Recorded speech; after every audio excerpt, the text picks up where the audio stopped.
ॐ नमो भगवते वासुदेवाय। ॐ नमो भगवते वासुदेवाय।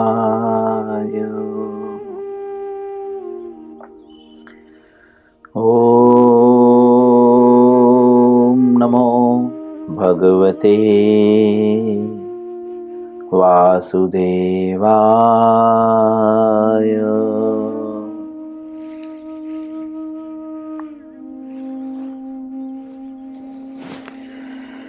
श्रीमद्भगवद गीता पुस्तक का नाम है।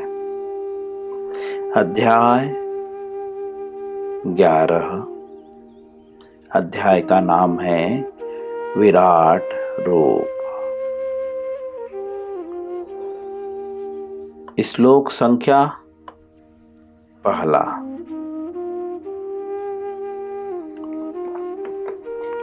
सभी लोग इस श्लोक को मेरे पीछे उच्चारण करने का प्रयत्न करेंगे। मैं भी प्रयत्न करूंगा और आप भी प्रयत्न करेंगे। अर्जुन उवाच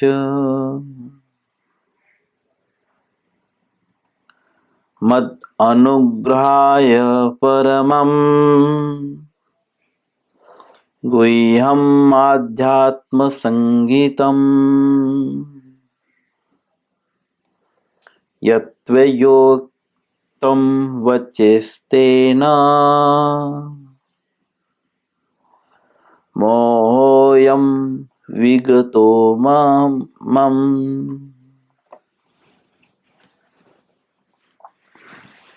पुनः मद अनुग्रहाय परमम् गुह्यमध्यात्म संगीतम् यत्त्वयोक्तं वचस्तेन मोहोऽयं विगतो मम। पुनः एक बार। मद अनुग्रहाय परमम् गुह्यमध्यात्म संगीतम् यत्त्वयोक्तं वचस्तेन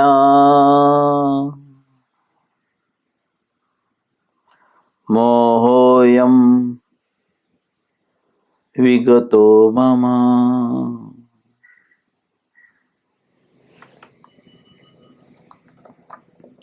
शब्दार्थ, अनुवाद और तात्पर्य श्रील प्रभुपाद जी के द्वारा। शब्दार्थ। अर्जुन उवाच, अर्जुन ने कहा, मत अनुग्रहाय, मुझ पर कृपा करने के लिए, परमम अर्थात परम, गुह्यम अर्थात गोपनीय, आध्यात्म अर्थात आध्यात्मिक, संगीतम अर्थात नाम से जाने जाने वाला विषयक, यह अर्थात जो, त्वया अर्थात आपके द्वारा, उत्तमम अर्थात कहे गए, वचः अर्थात शब्द, तेन अर्थात उससे, मोह अर्थात मोह, अयम अर्थात यह, विगतः अर्थात हट गया, मम अर्थात मेरा। अर्जुन ने कहा। अनुवाद। अर्जुन ने कहा, आपने जिन अत्यंत गुह्य ज्ञान आध्यात्मिक विषयों का मुझे उपदेश दिया है, उसे सुनकर अब मेरा मोह दूर हो गया है। 10वें अध्याय में जो भगवान ने बहुत पहले ही श्लोक में, इसके पूर्व के अध्याय में जो 10वां है, शुरू में ही भगवान ने कहा कि अब मैं तुम्हें वह ज्ञान प्रदान करूंगा जो अब से अभी तक जितने भी ज्ञान हैं, अर्थात 9वें अध्याय के पूर्व, 10वें अध्याय के पूर्व, 9वां, 8वां, 7वां, 6वां, 5वां, चौथा, तीसरा, दूसरा, पहला, जितने भी अध्याय हैं, इन सारे अध्याय में जो भी ज्ञान है उससे जो है श्रेष्ठ है 10वें अध्याय का ज्ञान। बट इस ज्ञान को प्राप्त करने की योग्यता क्या है, तो वह भी भगवान भगवद गीता में बता चुके हैं। वे स्पष्ट रूप से कहते हैं कि मैं तुम्हें यह ज्ञान क्यों प्रदान करूंगा, क्योंकि तुम मेरे प्रिय सखा हो। सखा को बंधु या मित्र भी कहते हैं।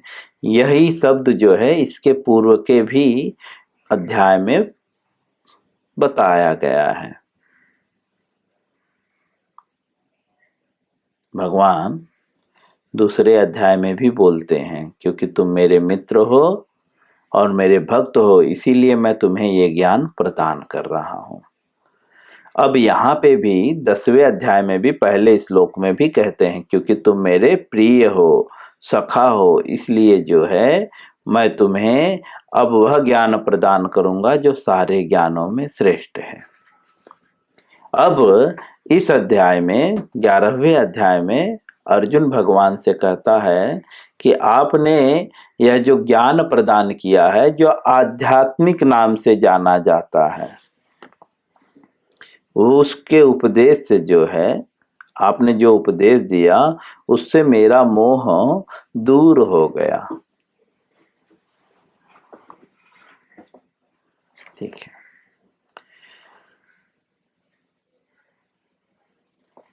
दूसरे शब्दों में मोह कब दूर होगा, जब तक हम भगवान के प्रिय नहीं बनेंगे।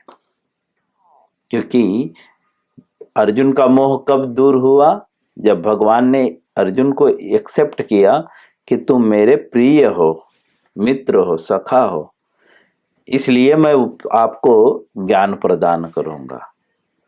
भगवत गीता का ज्ञान हर व्यक्ति के लिए नहीं है। कोई सोचे कि जनरल नॉलेज बढ़ाने के लिए, उसके लिए ज्ञान नहीं है। भगवत गीता विषयक जो ज्ञान है यह बहुत गुह्य है और इसके लिए योग्यता की जरूरत है। ठीक है, क्योंकि ये शब्द जो है ब्रह्म है, भगवान से उद्भूत है ना। ओम पूर्णमदः पूर्णमिदं पूर्णात् पूर्णमुदच्यते पूर्णस्य पूर्णमादाय पूर्णमेवावशिष्यते। भगवान से जो कुछ भी उद्भूत है वह पूर्ण है। समझे? उनके शब्द और उनमें कोई अंतर नहीं है। अर्थात भगवत गीता के शब्द और भगवान में कोई डिफरेंस नहीं है। अगर भगवत गीता को हमें समझना है तो प्रिय बनना पड़ेगा भगवान का। लेकिन भगवान का प्रिय बनने से पहले किसका प्रिय बनना पड़ेगा? चैनल है ना। अगर आप मोदी के, सपोज मोदी है प्रधानमंत्री, मोदी के प्रिय बनना चाहते हो तो मोदी तक तो पहुंचना होगा ना पहले, है ना? कि आप इधर ही से आप प्रिय बन जाओगे मोदी के? बिल्कुल नहीं। पहले मोदी के अनुयायियों के प्रिय बनना पड़ेगा, है ना। पहले आपके एरिया में जो रहेगा नेता, उसको खुश करना पड़ेगा, फिर उसके ऊपर नेता को खुश करना पड़ेगा, फिर जाकर धीरे धीरे मोदी आपको जानने लगेगा। सही बात कि आपको मोदी जानने लगेगा। आप किसी भी नेता से न मिलो और डायरेक्टली मोदी आपको जान सकता है क्या? बिल्कुल नहीं, क्योंकि आपका रेफरेंस कौन देने वाला है? मोदी। मोदी के जो अनुयायी हैं वही तो मोदी को रेफरेंस देंगे ना, कि ये बहुत अच्छा काम करता है ना, हमारे पार्टी का सदस्य बना लीजिए, है ना। लेकिन बहुत विडंबना है कि आजकल डायरेक्टली लोग भगवान के टच में रहना चाहते हैं, तो यह उनके लिए नहीं है। क्योंकि जिस तरह से मैंने आपको उदाहरण दिया, अगर आप मोदी के प्रिय बनना चाहते हैं तो पहले मोदी के अनुयायियों को प्रिय बनना पड़ेगा, तभी जाकर उनके रेफरेंस से आप मोदी तक पहुंच पाएंगे, नहीं तो मोदी तक पहुंच ही नहीं पाएंगे। और हमारे और आपके जैसे हजारों लाखों लोग हैं जिसको वे जानता भी नहीं है।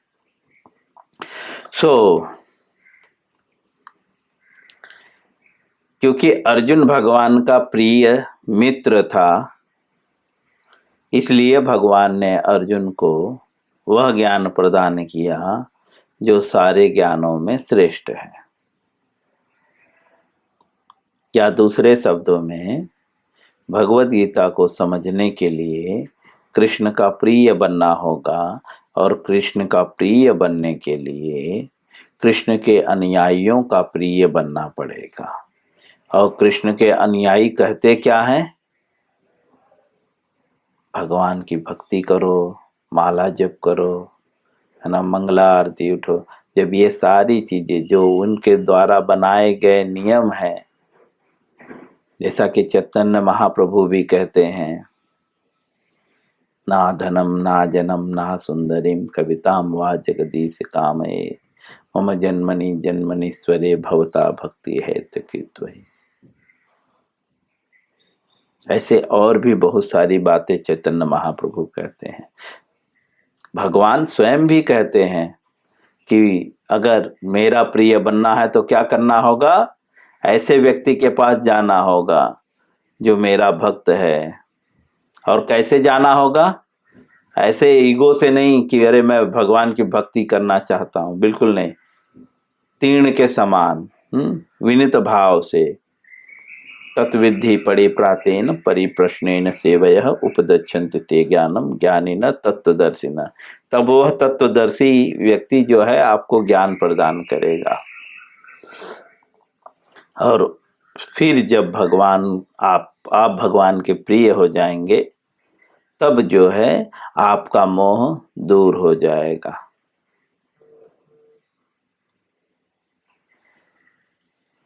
और मोह दूर होने से ही व्यक्ति सुखी हो सकता है। तात्पर्य श्रील प्रभुपाद जी के द्वारा। चलिए हम तात्पर्य में प्रवेश करेंगे। श्रील प्रभुपाद जी इस श्लोक को समझाते हुए कहते हैं, इस अध्याय में कृष्ण को समस्त कारणों के कारण के रूप में दिखाया गया है। इस अध्याय में भगवान को क्या दिखाया गया है? समस्त कारणों के कारण। ये अध्याय के शुरू में ही प्रभुपाद जी बता दे रहे हैं कि ये अध्याय में दिखाया क्या गया है। तो बोलते हैं कि भगवान कृष्ण जो है सभी कारणों के कारण हैं। यहां तक कि वे उन महाविष्णु के भी कारण स्वरूप हैं जिनसे भौतिक ब्रह्मांड का उद्भव होता है। हम लोग विष्णु की पूजा करते हैं ना, नारायण की, लक्ष्मी की। तो प्रभुपाद जी कहते हैं ये उनके भी जो है कारण है। कृष्ण जो है सभी कारणों के कारण है, महाविष्णु के भी कारण है। कौन महाविष्णु? तो बोलते हैं भौतिक ब्रह्मांड जो है जिनसे उद्भव होता है, अर्थात प्रकट होता है। कृष्ण अवतार नहीं है। कृष्ण कौन है? वे समस्त अवतारों के उद्गम है।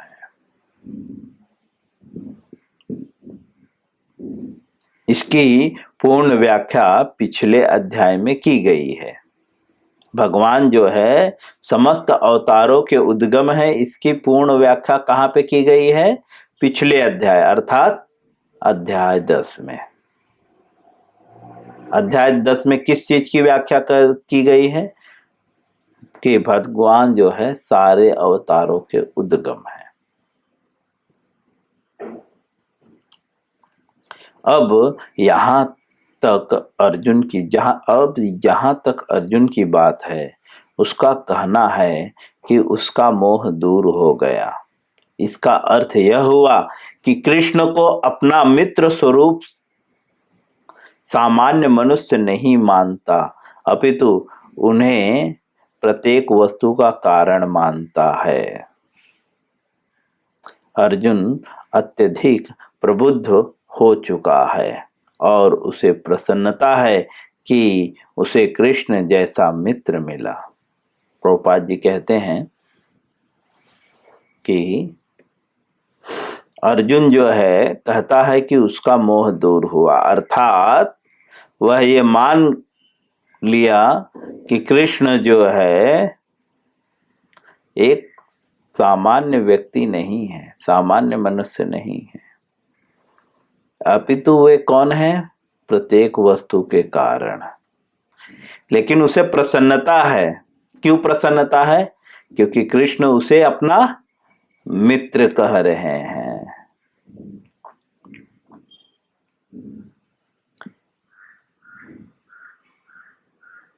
किंतु अब वह यह सोचता है कि भले ही वह कृष्ण को हर एक वस्तु का कारण मान ले, किंतु दूसरे लोग नहीं मानेंगे। अर्जुन क्या सोचता है कि ठीक है, मैं तो मान लिया, समझ में आ गया, लेकिन बाकी लोग नहीं मानेंगे। अतः इस अध्याय में वह सबों के लिए कृष्ण की अलौकिकता स्थापित करने के लिए कृष्ण से प्रार्थना करता है, क्योंकि बहुत सारे लोग अभी भी नहीं मानेंगे। इसीलिए अर्जुन जो है भगवान की अलौकिकता अर्थात भगवान की जो अनेक शक्तियों के जो है मालिक हैं, समझे, उनकी भगवत्ता को स्थापित अर्थात दिखाने की जो है प्रार्थना करता है कि वे अपना विराट रूप दिखाएं।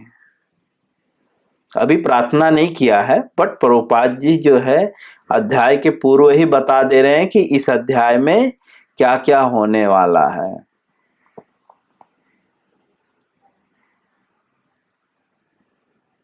वस्तुतः जब कोई अर्जुन की ही तरह कृष्ण के विराट रूप का दर्शन करता है तो वह डर जाता है, किंतु कृष्ण इतने दयालु हैं कि इस स्वरूप को दिखाने के तुरंत बाद ही अपना मूल रूप धारण कर लेते हैं।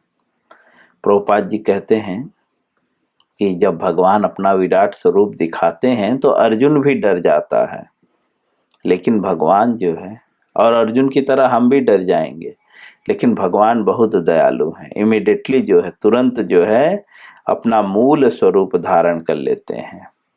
अर्जुन कृष्ण के इस कथन को बार बार स्वीकार करता है। किस कथन को? कि वे उनके लाभ के लिए ही सब कुछ बता रहे हैं। अर्जुन जो है फिर इस बात को बार बार स्वीकार करता है विराट रूप देखने के बाद। किस बात को? कि भगवान जो कुछ भी बता रहे हैं वह किसके लिए? बोलते हैं फायदे के लिए ही। उसी में उसका लाभ है। लाभ का मतलब फायदा। दूसरे शब्दों में श्रील प्रभुपाद जी हमें यह समझाना चाहते हैं कि आप भी अगर अर्जुन की तरह लाभ लेना चाहते हैं तो अर्जुन के पद चिन्हों पे चलो।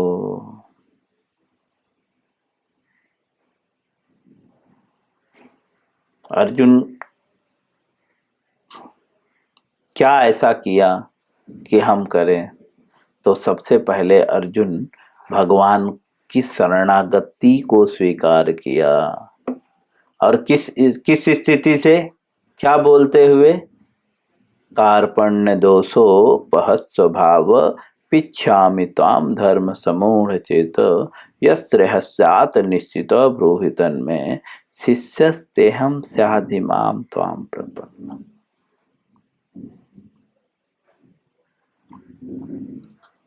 शरणागत हुआ वह भगवान को, और शरणागत हुए वो क्या कहता कैसे शरणागत? शरणागति की स्थिति क्या है?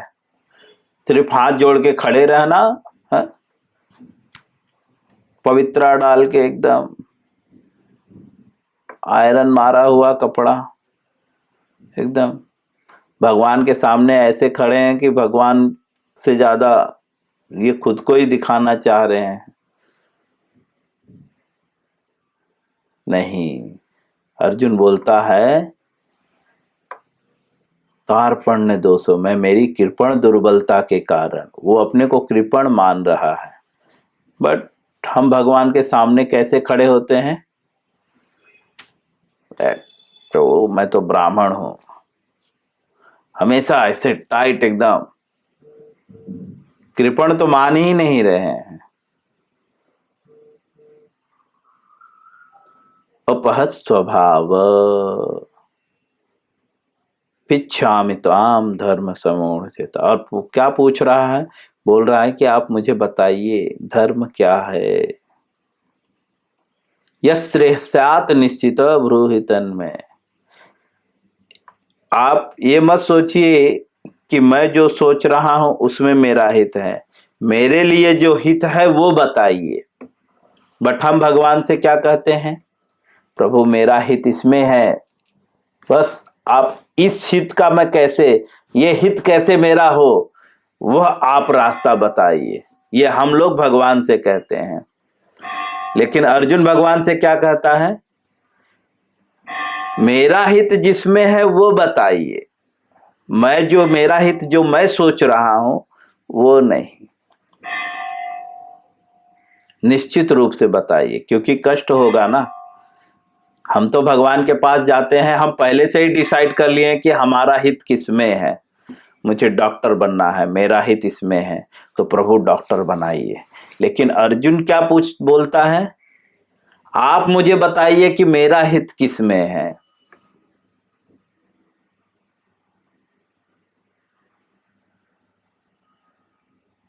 इतना अंतर है जमीन और आसमान का। हम भगवान के पास जा रहे हैं, प्रार्थना कर रहे हैं, प्रभु ये बिजनेस में मेरा हित है, कुछ तो कीजिए। अर्जुन भगवान से कह रहा है मुझे कुछ भी नहीं पता है, आप मुझे बताइए कि ये बिजनेस में मेरा हित है, या लड़ने में मेरा हित है, या जंगल में जाने में मेरा हित है। आप जो बोलोगे वही करूंगा। वो डिसाइड नहीं कर रहा है।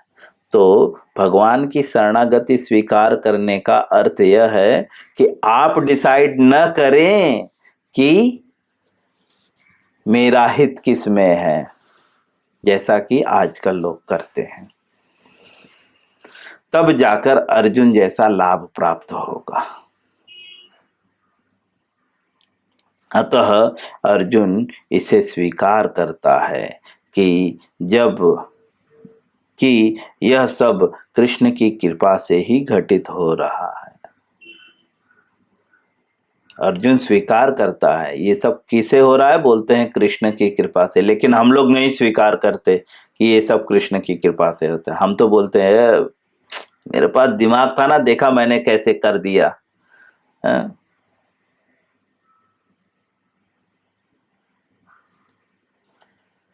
भले ही बोले सब भगवान की कृपा है, लेकिन मानते नहीं है। क्योंकि अगर भगवान की कृपा है तो कहीं पे भी बल नहीं लगाना पड़ेगा। बट हम बल लगाते हैं, पॉलिटिक्स करते हैं और कहते हैं देखा कैसे सब नाचने लगे बंदर की तरह मेरे सामने, ऐसा दिमाग लगाया मैंने।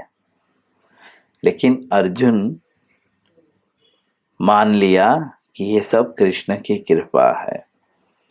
अब उसे पूरा विश्वास हो चुका है कि कृष्ण समस्त कारणों के कारण हैं और परमात्मा के रूप में प्रत्येक जीव के हृदय में विद्यमान है। अर्जुन जो है अब पूरी तरह से स्वीकार कर लिया कि कृष्ण जो है सभी कारणों के कारण है और जो है प्रत्येक जीव के हृदय में विद्यमान है। कब स्वीकार किया? जब 10वें अध्याय में भगवान ने पूरा स्पष्ट किया कि आप कैसे मुझे जानो और कैसे मुझे हर जगह देखो। इस प्रकार से श्रील प्रभुपाद जी भगवद गीता के 11वें अध्याय के पहले श्लोक के अनुवाद और तात्पर्य को पूर्ण करते हैं। हरे कृष्णा।